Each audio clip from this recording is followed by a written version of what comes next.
திருப்பரங்குன்றம் மலை தீபத்தூணில் கார்த்திகை தீபம் ஏற்ற வலியுறுத்தி அப்பகுதி மக்கள் சார்பில் உண்ணாவிரத போராட்டம் தொடங்கி நடைபெற்று வருகிறது. இது தொடர்பான கூடுதல் விவரங்களோடு எமது செய்தியாளர் நாகேந்திரன் நேரலையில் இணைந்திருக்கிறார். அவரிடம் விவரங்களை கேட்கலாம். நாகேந்திரன், இந்த போராட்டத்தில் என்னென்ன கோரிக்கைகளை எல்லாம் முன்வச்சு ஈடுபட்டிருக்கிறாங்க, விவரம். வணக்கம் பிரகாஷ். நான் தற்போது இருக்கக்கூடிய பகுதி திருப்பரங்குன்றம் அந்த 16 மண்டபம் பகுதியில் தான் இருந்து கொண்டிருக்கிறேன்.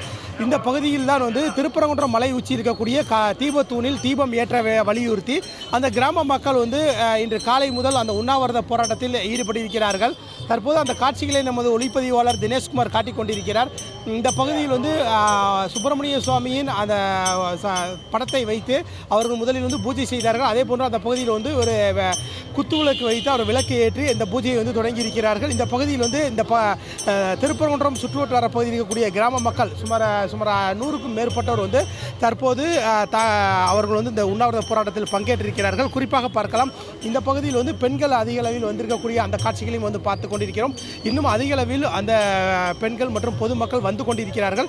குறிப்பாக இந்த கந்த சஷ்டி கவசத்தை அவர்கள் அந்த பாராயணத்தை பாடிக்கொண்டு இவர்கள் இந்த உண்ணாவிரத போராட்டத்தில் ஈடுபட்டு வரக்கூடிய அந்த காட்சிகளையும் நம்மால் பார்க்க முடிகிறது. குறிப்பாக இந்த போராட்டத்தில் ஈடுபட்டிருக்கக்கூடிய பொதுமக்கள் கைகளில் அந்த பதாகைகளை ஏந்தியபடி இந்த போராட்டத்தில் ஈடுபட்டு வரக்கூடிய அந்த காட்சிகளையும் பார்த்து வருகிறோம். மோட்ச தீபம் ஏற்றும் இடத்தில் கார்த்திகை தீபம் வேண்டாம் எனவும், அதே போன்று இந்து சமய அறநிலைத்துறை தமிழக அரசே முருக பக்தர்களின் மனதை புண்படுத்தாத எனவும், ஏற்றுவோம் மலை உச்சியில் உள்ள தீபத்தூணில் கார்த்திகை தீபம் ஏற்றுவோம் எனவும் பல்வேறு அந்த கோரிக்கைகளை அந்த அவர்களது அந்த வாசகங்களை அடங்கிய அந்த பதாகையில் கை வைத்து இருக்கிறார்கள். அதே போல ஒன்றுபடுவோம் முருக பக்தர்கள் அனைவரும் ஒன்றுபடுவோம் என பல்வேறு அந்த வாசகங்கள் அடங்கிய அந்த பதாகைகளை கையில் ஏந்தியபடி தான் அவர்கள் இந்த போராட்டத்தில் ஈடுபட்டு வருகிறார்கள். தற்போது கூட இந்த பகுதியில் ஒரு ஃப்ளெக்ஸ் பேனர் வைக்கப்பட்டிருக்கிறது.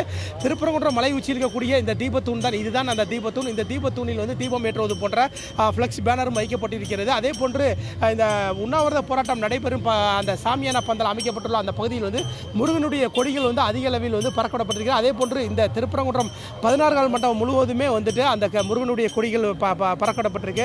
குறிப்பாக இந்த எதிர் திசையில் பார்த்தவென்றால் இந்த நீதிமன்ற தீர்ப்பை ஆண்டவன் தீர்ப்பு எனவும், ரஜினி ரசிகர் மன்றம் சார்பில் இன்று நடைபெறக்கூடிய இந்த உண்ணாவிரத போராட்டத்திற்கு ஆதரவு தெரிவிக்கும் வகையில் அவர்கள் அந்த ஃப்ளெக்ஸ் பேனர்கள் வைக்கிறார்கள்.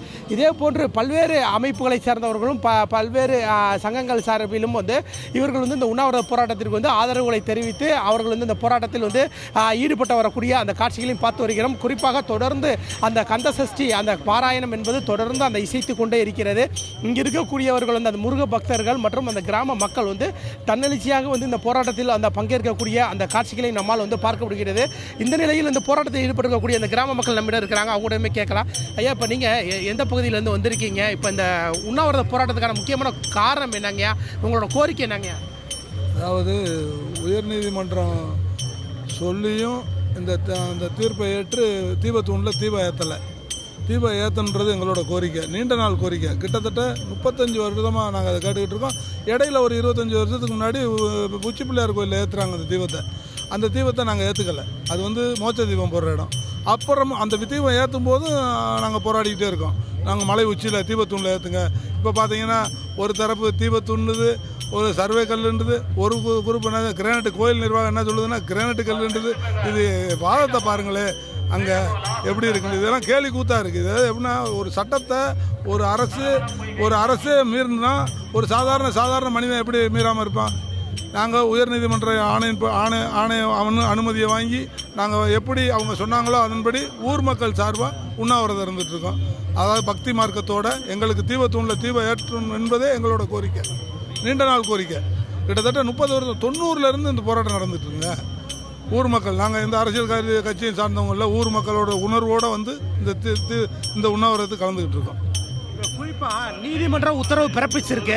நீதிமன்ற உத்தரவு பிறப்பித்தும் இந்த கார்த்திகை தீபம் ஏற்றப்படாத நீங்கள் எப்படி இந்த கிராம மக்களாக நீங்கள் எப்படி பார்க்குறீங்க? ரொம்ப வருத்தப்படுறோம். மோட்ச தீபம் ஏற்றுற இடத்துல எங்கள் முன்னோர்கள் இறந்தா 30 நாள் ஏற்ற வேண்டிய இடத்துல ஏற்றுறாங்களே அப்படின்னு சொல்லிட்டு ரொம்ப குமுறலாக இருக்குது. அதோட வெளிப்பாடு தான் இது. அதாவது ஊர் மக்கள் உறுதுணையோட ஊர் மக்களோட அந்த உணர்வுகளை புரிஞ்சுக்கிட்டு அந்த ஊர் மக்கள் பூரா உண்ணாவிரதத்தில் கலந்துக்கிட்டு இருக்காங்க. இது அது உச்ச நீதிமன்றம் சொல்லி ஒரு அரசு ஏற்கலை, இது இந்து அறநிலைத்துறை ஏற்கலைன்னா அது இது என்ன நாடு? இது எப்படி இதை சொல்கிறது? இதை எப்படி சொல்கிறதுன்னு அது வெக்கக்கேடான செய்தியாக இருக்குது. இது எப்படின்னா ஒரு நம்ம எங்கே போவோம், ஒரு தீர்வு கிடைக்கலன்னு நம்ம கோர்ட்டுக்கு போவோம், மாவட்ட கோர்ட்டுக்கு போவோம், அடுத்து மாவட்ட நீதிமன்றம் தீர்ப்பு சொல்லிட்டு அடுத்து உயர்நீதிமன்றத்துக்கு போவோம். உயர்நீதிமன்ற தீர்ப்பே மதிக்கலைன்றப்ப நம்ம என்ன செய்யறது? அதுக்கு தான் நாங்கள் இந்த அறவழியில் இந்த போராட்டத்தை ஆரம்பிச்சிருக்கோம், உண்ணாவிரத போராட்டத்தை. இப்போ நீங்கள் எந்த பகுதியிலேருந்து வந்திருக்கீங்க? இப்போ குறிப்பாக இந்த கார்த்திகை தீபம் ஏற்றுவது தொடர்பாக உள்ளூர் மக்கள் போராட்டம் பண்ணல, வெளியூர்காரங்க தான் வந்துட்டு வேணுக்குமே வந்துட்டு போராட்டங்களை பண்ணுறாங்க, தேவையற்ற வந்து சட்டம் ஒழுங்கு பிரச்சனை ஏற்படும் வகையில் இருக்குன்றாங்க. இப்போ இங்கே போராட்டத்தில் ஈடுபட்டிருக்கவங்களாம் நீங்களா யாருங்க? அதை பற்றி கொஞ்சம் விவரங்களை சொல்லுங்க. ஐயா, நாங்கள் இங்கே இருக்க ஊரமே எல்லா பேருமே திருப்பரங்குன்றம் தான். திருப்பரங்குன்றத்தில் ஒவ்வொருத்தரும் ஒவ்வொரு வீதி, ஒவ்வொரு தெருவில் இருந்து வந்திருக்கோம். திருப்பரங்குன்றம் அதாவது இது வரைக்கும் வந்து இந்து முன்னணி பிஜேபி போராடினாங்க. ஆனால் அப்புறம் சிஆர் சாமிநாதன் வந்து கோர்ட்டு வந்து தீர்ப்பு கொடுத்தாரு. திருப்பரங்குன்றம் மலை மேலே தீபம் ஏற்றலாம், அதை தீபத்தை தான் ஏற்றலாம்னு தீர்ப்பு கொடுத்தாரு. அந்த தீர்ப்பை வந்து இந்த தமிழ்நாடு அரசு வந்து ஏற்றுக்கிறல, போலீஸ் டிபார்ட்மெண்ட் நிர்வாகமும் ஏற்றுக்கிறல, கோயில் நிர்வாகமும் ஏற்றுக்கிறல. ஆக இந்த திருப்பரங்குன்றம் மலை மேலே கண்டிப்பாக தீபம் ஏற்ற வேண்டும் என்று எங்களுடைய கோரிக்கை, எங்களுடைய திருப்பரங்குன்றம் மக்களுடைய கோரிக்கை. அதனால தான் வந்து இன்றைக்கி வந்து அறவழியில் வந்து அங்கே உண்ணாவிரதம் உட்காந்துருக்கோம். இப்போ அதே மாதிரி இப்போ இந்த உண்ணாவிரத போராட்டத்தில் ஈடுபட்டிருக்கீங்க, இந்த கந்த சஷ்டி பாராயணம் இதெல்லாம் வந்து பாடிக்கிருக்கீங்க. இன்னும் வந்து எவ்வளோ மக்கள் வருவாங்க, எப்படி எவ்வளோ பேர் எதிர்பார்க்குறீங்க? அதாவது மக்கள் வந்து அவங்கவுங்க வந்து வர்றாங்கன்னா அவங்க உணர்வோடு வர்றாங்க. இதை வந்து நாங்கள் யாரையும் தடுக்க முடியாது. அதாவது நீதிமன்றம் வந்து 50 பேர் தான் சொல்லியிருக்காங்க. ஆனால் 50 பேர்த்தை தவிர்த்து நாங்கள் யாருமே வெளியே அனுப்ப முடியாது. ஏன்னா வந்து அவங்கவுங்க வந்து திருப்பரங்குன்றம் மலை மேலே கண்டிப்பாக தீபம் ஏற்றணும் அப்படின்ற ஒரு இதில் வர்றாங்க. அதனால் நாங்கள் யாரையும் வந்து வெளியேற்ற முடியாது. ஆனால் கூட்டம் வந்து இது பூரா முருக பக்தர் கூட்டம். குறிப்பாக நேற்று வழக்கு விசாரணை உயர்நீதிமன்ற மதுரை கிளையில் வழக்கு விசாரணை வந்தப்போ கூட அது வந்து கார்த்திகை தீபம் அந்த தூண் கிடையாது, அது வெறும் கிரானைட் கல், அது சர்வே கல் அப்படின்ற மாதிரிலாம் கோவில் நிர்வாகம் தரப்புல வந்து அந்த வாதங்களை முன்வைக்கிறாங்க. அதை நீங்கள் எப்படி இந்த கிராம மக்களாக நீங்கள் எப்படி பார்க்குறீங்க? கோவில் நிர்வாகம் வந்து அரசுக்கு அடிமையாக இருக்குங்க. ஐஎஸ்ஏ கலெக்டரும் அரசுக்கு அடிமையாக இருக்கார், போலீஸ் நிர்வாகமும் அரசுக்கு அடிமையாக இருக்குது. ஆக வந்து இவங்க 3 பேர் சேர்ந்தால் தான் திருப்பரங்குன்றம் மலை மேலே தீபம் ஏற்ற முடியும். இவங்க வந்து அதாவது தமிழ்நாடு அரசுக்கு அடிமையாக இருக்காங்க. அதனால் வந்து இவங்க ஏற்ற மாட்டாங்க. அதனால தான் நாங்கள் திருப்பரங்குன்றம் மக்கள் கூடியிருக்கோம். கண்டிப்பாக இப்போ இதே பகுதியில் வந்து இந்த போராட்டத்தில் ஈடுபட்டிருக்கக்கூடிய அந்த பெண்கள் இந்த பகுதியில் இருக்கிறாங்க, அவங்களிடமும் நம்ம வந்து போய் கேட்கலாம். இப்போ இந்த கார்த்திகை தீபம் ஏற்றுவது தொடர்பாக வந்து இப்போ உண்ணாவிரத போராட்டத்தில் பங்கேற்றிருக்கீங்க, அதை குறித்து கொஞ்சம் சொல்லுங்க.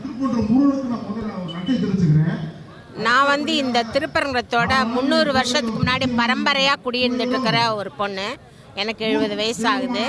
இது பரம்பரையாக நாங்கள் பார்த்துட்டே வந்திருக்கிறோம். இந்த கோவில், இந்த திருவிழா, இந்த மலை, இந்த பக்தி எல்லாத்தையும் பார்த்துட்டு வந்திருக்கிறோம். எங்கள் வயசில் வந்து நாங்கள் மலை உச்சியில் தீபம் ஏற்றினதை நாங்கள் பார்க்கல. ஆனால் பல சான்றுகள் சொல்லுது மலை மேலே தீபம் ஏற்றிட்டு இருந்திருக்கிறாங்கன்னு. அதை மீண்டும் நிலைநாட்ட தான் நாங்கள் விரும்புகிறோம். பழமையை ஏற்றிய அந்த தீப தூணில் தீபம் ஏற்ற வேண்டும் நாங்கள் போராடிட்டு இருக்கிறோம். அதை நிறைவேற்றி ஆகணும். நீங்கள் சொல்லுங்கள், இப்போ இந்த உண்ணாவிரத போராட்டத்தில் பங்கேற்றிருக்கீங்க, இப்போ கந்த சஷ்டி இந்த பாராயண பாடி இப்போ போராட்டம் போய்க்கிருக்கு, உங்களோட கோரிக்கை என்ன? இப்போ எதுக்காக வந்து அந்த காலையில் இந்த போராட்டத்துக்கு வந்து பங்கேற்றிருக்கீங்க? நீங்கள் என்ன நடக்கணும்னு எதிர்பார்க்குறீங்க? இந்த அரசும் இந்து சமய அறநிலையத்துறை என்ன செய்யணும்னு நீங்கள் எதிர்பார்க்குறீங்க? சார், நாங்கள் பெருசாக எதுவும் ஆசைப்பட்டு கேட்க கிடையாது. நாங்கள் முருகனுடைய தொண்டர்கள். நாங்கள் வந்து முருகன்ட்ட என்ன கேட்குறோம், தீபத்துக்கு உயர்ந்தவரே முருகன் தான். அவர்கிட்ட வந்து நாங்கள் பெருசாக வந்து நாங்கள் சொத்து கூட சுகம் கூட கேட்கல. அவருக்குன்னு ஒரு தீபத்தை ஏற்ற வேண்டியதானே, இதை தானே நாங்கள் கோரிக்கையாக கேட்குறோம்.